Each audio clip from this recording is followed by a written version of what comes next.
7,020 pounds. This is a Cougar 276 RLS here at Haylett RV of Coldwater, Michigan. And actually, this is coming in on trade on a Cougar 276 RLS here at Haylett RV of Coldwater, Michigan. No, you're not experiencing deja vu.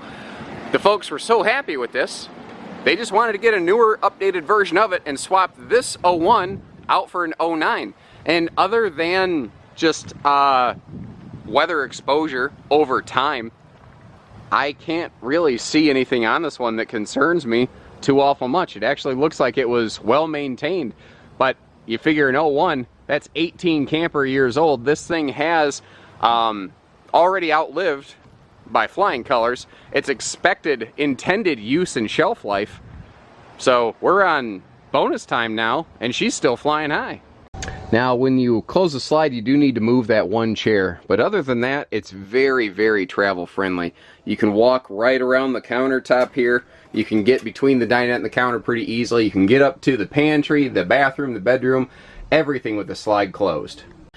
Now, again, looking through it, knowing good areas to look, areas that would be common, like leak points for a used RV, I can't find anything but solid walls and good news in this one. I can't find any sort of failure points in this RV. The decor, you could say, might be dated.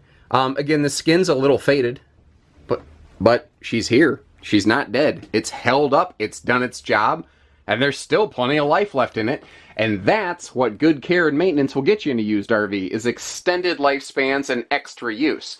So if you want to buy one RV and own it a long time, take care of the darn thing, because an ounce of prevention's worth a pound of cure.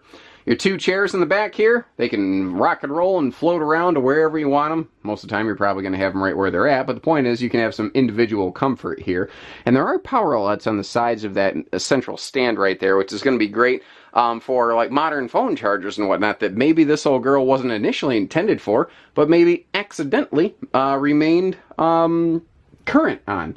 Now, this is a classic sort of pass-through overhead kitchen cabinet right here. You don't tend to see as much of this nowadays because people like to have everything more and more and more open, and people overall have been willing to sacrifice a lot of storage space to get there. But that extra overhead cabinet's nice. And in addition to that, you also see that there's a near floor-to-ceiling pantry beside the refrigerator over here as well. Now, down below, this is something Keystone's always been good about, even back to 01 here, obviously, is giving you all the access possible to any storage area under the kitchen countertop. So you've got a door for side access under the area behind the sink, a pair of drawers here, and then a nice little pocket here for a wastebasket. And it's amazing today how many RVs still today won't accommodate a wastebasket. Now, being an 01, this was made before the age of flat screens had really revolutionized a lot of RV layouts and designs. But the fact is, if you could put a big, old, heavy TV in there, you could obviously put a new, small, lighter weight TV in it, no sweat. Now you've got storage below the dinette benches and some big cross-breeze windows. And that's another neat thing in here, is that your slide side windows are going to open for airflow. And I do like the classic full overhead storage through the slide out. Now, I'm seeing a funny trail of nails here, but they're obviously stuck out of the camper in odd places. I'm guessing that the folks had some kind of little pictures or individual knickknacks for personalization hung up there.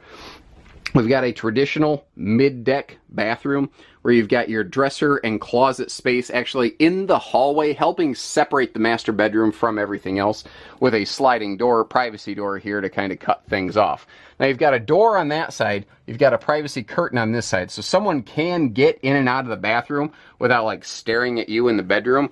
And again, I've looked around, I'm not seeing anywhere there's been like upper wall leaks, anything like that. Now, my input on things like this is not necessarily guaranteed or absolute, but I've looked at tens of thousands of RVs in my lifetime. I got a pretty good clue where to look, and I'm not seeing anything that scares me. And they did swap out the original Camp Queen for a 70 by 80 queen bed in this one, so it does have the longer residential queen inside of it.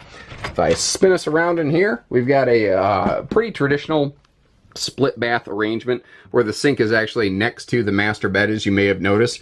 But what that creates is some extra headroom here in the shower with a nice chunk of linen space behind the entertainment center as well. And other than the little bit of decal, well, not little bit, the decal peel and fade, that has occurred on this RV over time, which any decal having RV that's been stored outside over a long period of time could experience. I'm pretty happy overall. Now, it's an 01. Like, we've got a little corner here where it bumped something, I don't know what, but notice that it was repaired. It wasn't left that way. Even though it was old, it was still loved. And that's the big difference on this one. Because if this RV would have been neglected at this age, it could be junk. It could have been scrapped. It obviously was never ignored, neglected. It was always well maintained. They did something on the nose here I recommend for a lot of people, where if you have a, actually, wait a second. I don't think that's the original nose cap. The more I'm looking at that, the more that the coloration on that nose cap doesn't exactly match up with everything else. I think that cap was added to this. So perhaps there was some nose work done to it. Maybe rhinoplasty, RV rhinoplasty. Maybe it had a nose job at some point. But that was professionally done. That also explains why there's no decals or any sign that there ever were decals on it. That makes sense. I was looking at that going, something's off here. Well, there we go, guys. Sometimes you play a little CSI for camping and you work your way through it. There's a Max Air vent fan up there. I don't remember if there's a ladder on the back or not. If there is, I'll climb up it for you so you can take a look. Now, there's no special underbelly insulation or enclosure on this one. This was made in a time before things like that were expected to be found on more budget-friendly fifth wheels, as opposed to you know, the big giant fifth wheels. When this was first built, actually, a lot of fifth wheels still had, even in a big size like a Montana, weren't always built with underbelly enclosures. So you see the slide awning on top of that. Fabric on that looks good. We'll get a better look at it up top. And I'm laughing, by the way, that they must have replaced the spare tire cover, which is cool that they did it. Again, they did what they needed to do in this camper, but they replaced it with a KZ Sportsman tire cover on a Keystone Cougar fifth wheel. And dang it, if that isn't about the cleanest 2001 era fifth wheel roof I've ever seen. Now, obviously, you know, the AC shroud here could use a scrubbing, but the membrane itself has obviously been maintained. You can see that the seals were upkept. They added the Max Air covers over all 3 ceiling vents. And again, if there was, I'm pretty confident there was, a nose cap replaced on this at some point. Holy crap, Batman, did they throw some sealant on it. This has been very well maintained, guys. When I heard we were getting an 01 in, I was like, oh my God, let's see what we're getting into here. I'm happy. I'm happy with what I see for sure. So short of that, give us a call here at Haylett RV of Coldwater, Michigan. Pieces, parts, trades, financing, truck and trailer package deals, and everything in between. So take care, stay safe, have fun, and happy camping, everyone.